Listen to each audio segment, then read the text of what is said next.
สบายดีข้าพเจ้าชื่อนางรัตนาสิมมาวัด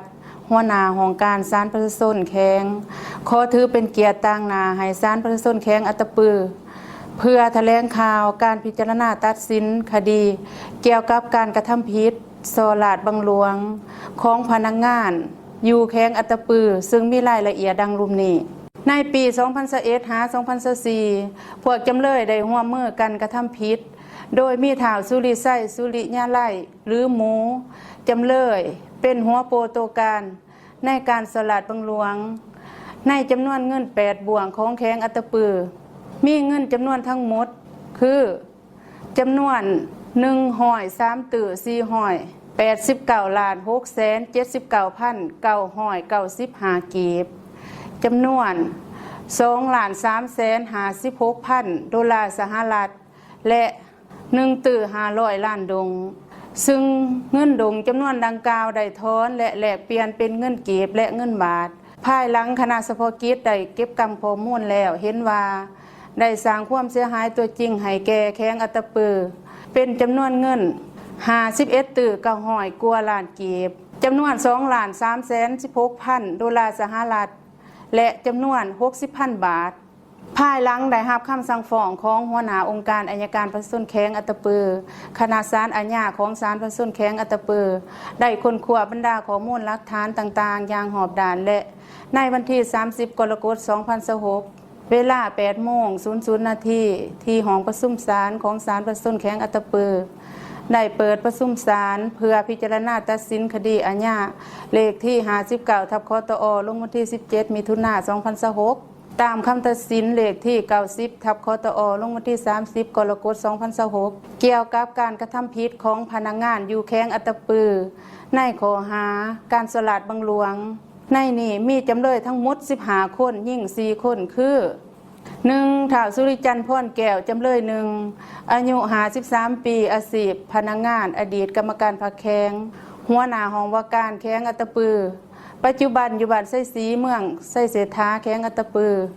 ถือหาว่าการสลัดบังหลวงข้อหาการยักยอกทรัพย์ของรัฐหรือร่วมหมู่การหับสินบนการสวยใส่ฐานะตำแหน่งสิทธิอำนาจหน้าที่เอาทรัพย์ของรัฐร่วมหมู่หรือบุคคลการปลอมแปลงเอกสารหรือการนำใส่เอกสารปลอมการดำเนินธุรกิจโดยบ่ถูกต้องตามกฎหมายและการคิดรายดอกเบี้ยสูงตามมาตรา354 355 358 359 364 297และ298ของประมวลกฎหมายอาญาลงโทษตัดอิสรภาพตลอดชีวิตและปรับไหม1/100ของมูลค่าความเสียหายจำนวน992,816,961 กีบ60,898 ดอลลาร์สหรัฐ30 ล้านดงหีบเงินท้าวสุริจันทร์พรแก้วจำเลย1จำนวน1ตื่อ551,712,000 กีบเขาเป็นของรัฐให้ท้าวสุริจันทร์พรแก้วจำเลย1ส่งเงินส่วนต่างได้จากการปล่อยเงินกู้ดอกเบี้ยสูงทั้งหมดจำนวน4ตื่อ200,249,000 กีบขึ้นแก่รัฐ2ท้าวสุนครแก้วเวียงค่ำจำเลย2อายุ59 ปีอาชีพพนักงานอดีตกรรมการพรรคแข้งหัวหน้าแผนกแผนการและการลงทุนแข้งอัตตปือปัจจุบันอยู่บ้านรักษาเมืองสมคิดไส้แข้งอัตตปือถือหาว่าการสลัดบังหลวงในสถานการยักยอกทรัพย์ของรัฐหรือร่วมหมู่การหับสินบนและการสวยใส่ฐานะตำแหน่งสิทธิอำนาจหน้าที่เอาทรัพย์ของรัฐร่วมหมู่หรือบุคคลตามมาตรา354 355 358และ359ของประมวลกฎหมายอาญาลงโทษตัดอิสรภาพท้าวสุนครแก้วเวียงค่ำจำเลย2ตลอดชีวิตและปรับไหม1/100ของมูลค่าความเสียหายทั้งหมดจำนวน34,420,000 กีบและ 4,340 ดอลลาร์สหรัฐหีบเงินจำนวน42 ล้านกีบและ 2,000 ดอลลาร์สหรัฐเขาเป็นของรัฐ3ท้าวคำเผยสมทาวรจำเลย3อายุ60 ปีอาชีพพนักงานบำนาญอดีตกรรมการพรรคแข้งหัวหน้าแผนกการเงินแข้งปัจจุบันอยู่บ้านโพ้นสว่างเมืองสมคิดไส้แข้งอัตตปือถือหาว่าการสลัดบังหลวงในสถานการยักยอกทรัพย์ของรัฐหรือร่วมหมู่การหับสินบน การสวยใส่ฐานะตำแหน่งสิทธิอำนาจหน้าที่เอาทรัพย์ของรัฐร่วมโมหรือบุคคลตามมาตรา354 355 358 และ359ของประมวลกฎหมายอาญาลงโทษตัดอิสรภาพท้าวคำเผยโสมถาวรจำเลย3ตลอดชีวิตและปรับไม้ทั้งหมดจำนวน1,818 ล้าน 8,205 กีบจำนวน$40,000หีบเงินจากท้าวคำเผยโสมถาวรจำเลย3จำนวน1,500 ล้านกีบเขาเป็นของรัฐ4ท้าวทุนไส้เมฆดาวงศ์จำเลย4อายุ60 ปีอาชีพพนักงานบำนาญอดีตห้องแผนกการเงินแข้งอัตตปือปัจจุบันอยู่บ้านไส้สะอาดเมืองสมคิดไส้แข้งอัตตปือถือหาว่าการสลาดบังหลวงในสถานการยักยอดทรัพย์ของรัฐหรือร่วมโมการหับสินบนการสวยใส่ฐานะตำแหน่งสิทธิอำนาจหน้าที่เอาทรัพย์ของรัฐร่วมโมหรือบุคคลและการดำเนินธุรกิจที่บ่ถูกต้องตามกฎหมายและการคิดไล่ดอกเบี้ยสูงตามมาตรา354 355 358 359 297และ298ของประมวลกฎหมายอาญาลงโทษตัดอิสรภาพท้าวทุนไส้เมฆดาวงศ์จำเลย4ตลอดชีวิตและปรับไหมจำนวนเงิน32ล้าน250,000 กีบและจำนวน$40,000หีบเงินจากท้าวทุนไส้เมฆดาวงศ์จำเลย4จำนวน200ล้านกีบเป็นของรัฐ5ท้าวสมศักดิ์มุติวงศ์จำเลย5อายุ45 ปีอาชีพพนักงานอดีตหัวหน้าแขนงบริการขึ้นกับข้างเงินแข็งปัจจุบันอยู่บ้านเพิ่นแค้นเมืองสมคิดไส้แข้งอัตตปือถือหาว่าการสลาดบังหลวงในสถานการยักยอกทรัพย์ของรัฐหรือร่วมโมการหับสินบนการสวยใส่ฐานะตำแหน่งสิทธิอำนาจหน้าที่เอาทรัพย์ของรัฐร่วมโมหรือบุคคลการฟอกเงินตามมาตรา354 355 358 359และ130ของประมวลกฎหมายอาญาลงโทษตัดอิสรภาพท้าวสมศักดิ์มุติวงศ์จำเลย5ตลอดชีวิตและปรับไหมทั้งหมด$2,579 ล้าน 85,241 กีบและจำนวน$46,320หีบเงินจากท้าวสมศักดิ์มุติวงศ์จำเลย5จำนวน$977 ล้าน200,000 กีบเป็นของรัฐท้าวอินปงศรีลาวิกรจำเลย6อายุ38 ปีอาชีพพนักงานอดีตวิศการแขนงบริการขึ้นกับข้างเงินประจำแข็งปัจจุบันอยู่บ้านสมโขดเมืองไส้เศรษฐาแข็งอัตตปือถือหาว่าการสลาดบังหลวงในสถานการยักยอกทรัพย์ของรัฐหรือร่วมโมการหับสินบนและการสวยใส่ฐานะตำแหน่งสิทธิอำนาจหน้าที่เอาทรัพย์ของรัฐร่วมโมหรือบุคคลตามมาตรา354 355 358และ359ของประมวลกฎหมายอาญาลงโทษตัดอิสรภาพท้าวอินปงศรีลาวิกรจำเลย6ตลอดชีวิตและปรับไหมทั้งหมดจำนวน$33 ล้าน 989,750 กีบและจำนวน$46,320หีบเงินจากท้าวอินปงศรีลาวิกรจำเลย6จำนวน130 ล้านกีบเป็นของรัฐ7ท้าวสุริไส้สุริญาไลหรือหมูจำเลย7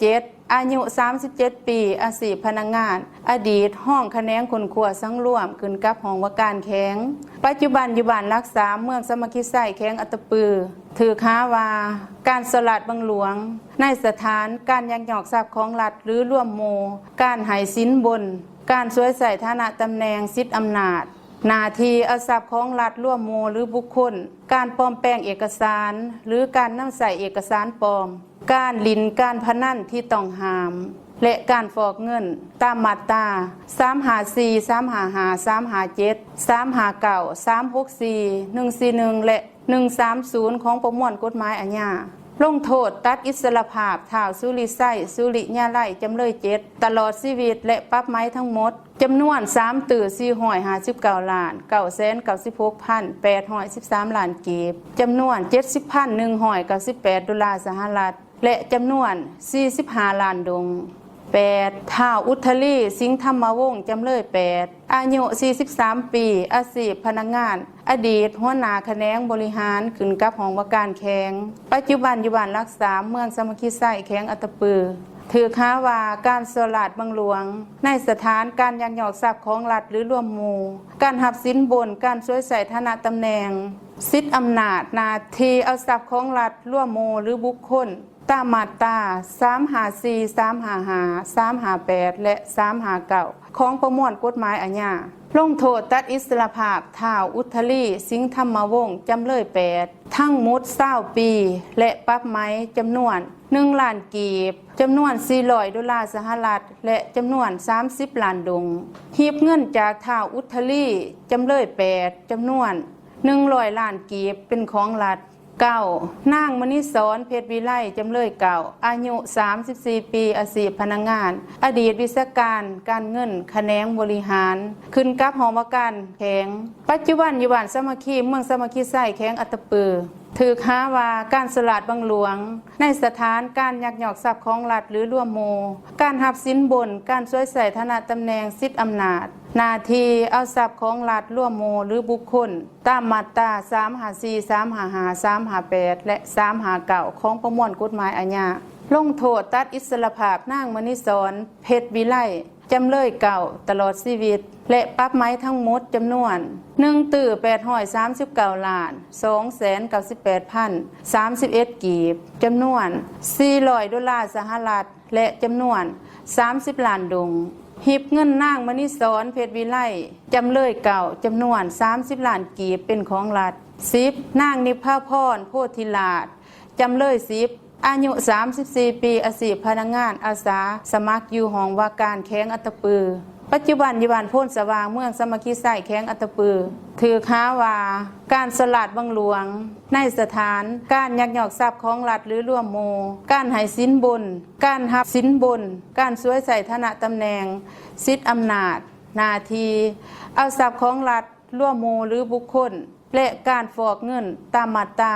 354 355 357 358 359และ130ของประมวลกฎหมายอาญาลงโทษตัดอิสรภาพนางนิพาพรโพธิลาภจำเลย10ตลอดชีวิตและปรับไหมทั้งหมดจำนวน353 ล้าน 579,750 กีบและ47,520 สหรัฐ11ท้าวแก้วผู้ทอนวิรธรรมจำเลย11อายุ47 ปีอาชีพพนักงานอดีตห้องแขนงจัดตั้งบริหารขึ้นกับแผนกการเงินแข็งปัจจุบันอยู่บ้านวงสัมพันธ์เมืองผู้วงแข็งอัตตปือถือค้าว่าการสลาดบังหลวงในสถานการยักยอกทรัพย์ของรัฐหรือร่วมหมู่การหับสินบนการช่วยใส่ฐานะตำแหน่งสิทธิอำนาจหน้าที่เอาทรัพย์ของรัฐร่วมหมู่หรือบุคคลตามมาตรา354 355 358และ359ของประมวลกฎหมายอาญาลงโทษตัดอิสรภาพท้าวแก้วผู้ทอนวิรธรรมจำเลย16 ปี 6 เดือนและปรับไหมจำนวน$8,883,770 กีบหีบเงินท้าวแก้วผู้ทอนวิรธรรมจำเลย11ที่ได้จากการหับสินบนจำนวน$888,377,000 กีบเป็นของรัฐ12ท้าวสุขสวรรค์บุญพันธ์จำเลย12อายุ55 ปีอาชีพพนักงานอดีตห้องหัวหน้าข้างเงินประจำแข็งปัจจุบันอยู่บ้านเมืองใหม่เมืองสามัคคีไส้แข็งอัตตปือถือค้าว่าการสลาดบังหลวงในสถานการยักยอกทรัพย์ของรัฐหรือร่วมหมู่การหับสินบนการช่วยใส่ฐานะตำแหน่งสิทธิอำนาจหน้าที่เอาทรัพย์ของรัฐร่วมหมู่หรือบุคคลตามมาตรา354 355 358และ359ของประมวลกฎหมายอาญา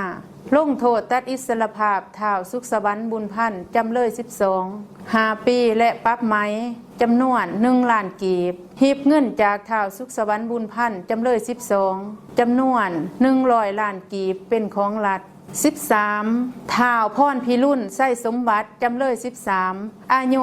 49 ปี อาชีพพนักงาน อดีตห้องคะแนนบัญชีและกวดกากขึ้นกับข้างเงินประจำแข็งปัจจุบันอยู่บ้านเมืองใหม่เมืองสามัคคีไส้แข็งอัตตปือถือหาว่าการสลัดบังหลวงในสถานการหับสินบนตามมาตรา354และ358ของประมวลกฎหมายอาญาลงโทษตัดอิสรภาพท้าวพรพิรุณไส้สมบัติจำเลย2 ปี 6 เดือนให้ปฏิบัติตัวจริง7 เดือน 11 วัน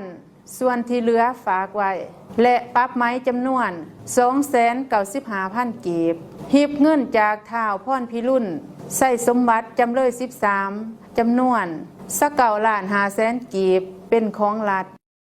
14นางสิมมาลีค่ำมันจำเลย14อายุ44 ปีอาชีพพนักงานของว่าการแข็งปัจจุบันอยู่บ้านสามัคคีเมืองสามัคคีไส้แข็งอัตตปือถือค้าว่าการสลัดบังหลวงในสถานการยักยอกทรัพย์ของรัฐหรือร่วมโมการสวยใส่ทรัพย์ของรัฐหรือร่วมโมและคว่ำเลินเล่อในการปฏิบัติหน้าที่ตามมาตรา354 355 360และ368ของประมวลกฎหมายอาญาลงโทษตัดอิสรภาพนางสิมมาลีค่ำมันจำเลย18 ปี 6 เดือนและปรับไม้จำนวน10,855,649 กีบให้มอบเงินจำนวน200 ล้านกีบที่นางสิมมาลีค่ำมันจำเลย14ได้มอบเป็นของกลางขึ้นแก่หองว่าการแข็งและให้จำเลย14ใส่แทนเงินของหองว่าการแข็งที่ยังบ่ทันมอบจำนวน292,782,473 กีบ15นางพุทธิดาวันไกรสอนเสนาจำเลย15อายุ36 ปีอาชีพพนักงานแผนกการเงินแข็งปัจจุบันอยู่บ้านโพนสว่างเมืองสามัคคีไส้แข็งอัตตปือถือค้าว่าการสลัดบังหลวงในสถานการยักยอกทรัพย์ของรัฐหรือร่วมโมการดำเนินธุรกิจโดยบ่ถูกต้องตามกฎหมายและการคิดไล่ดอกเบี้ยสูงตามมาตรา354 355 297และ298ของประมวลกฎหมายอาญาลงโทษตัดอิสรภาพนางพุทธิดาวันไกรสอนเสนาจำเลย15ตลอดชีวิตและปรับไม้จำนวน110 ล้านกีบให้นางพุทธิดาวันไกรสอนเสนาจำเลย15ส่งเงินจำนวน22 ล้านกีบขึ้นแก่รัฐให้พวกจำเลยร่วมกันใส่แทนค่าเสียหายให้แก่รัฐจำนวน51 ตื้อ900 กว่าล้านกีบจำนวน2,316,000 ดอลลาร์สหรัฐและจำนวน60,000 บาทถ้าว่าพวกจำเลยบ่สามารถใส่แทนรัฐใดก็ให้ประกาศขายทรัพย์ที่ยึดและอายัดไว้เพื่อเอามาใส่แทนถ้าเหลือก็ให้ส่งคืนพวกจำเลยถ้าบ่พอก็ให้พวกจำเลยสืบต่อรับผิดชอบใส่แทนให้พวกจำเลยรับผิดชอบค่าใช้จ่ายในการดำเนินคดีของเจ้าหน้าที่เฉพาะกิจของแข็งให้พวกจำเลยร่วมกันรับผิดชอบค่าธรรมเนียมศาลส่วนท้าวสุขไม้สุดบุญหล่นในระยะดำเนินคดีผู้เกี่ยวได้เสียชีวิตจึงเป็นสาเหตุให้สัตว์เมียนทางอาญาตามคำสั่งฉบับเลขที่67/อกลคลงวันที่18 ตุลาคม 2024ขององค์การต้านการสลัดบังหลวงขันแข็งแต่ความเสียหายทางแพงแม่นให้ผู้เกี่ยวรับผิดชอบใส่แทนให้แก่รัฐโดยเอาทรัพย์ผู้เกี่ยวที่ได้ยึดและอายัดไว้นั่นมาใส่แทนให้แก่รัฐทั้งหมดนั้นเป็นการสังรวมเอา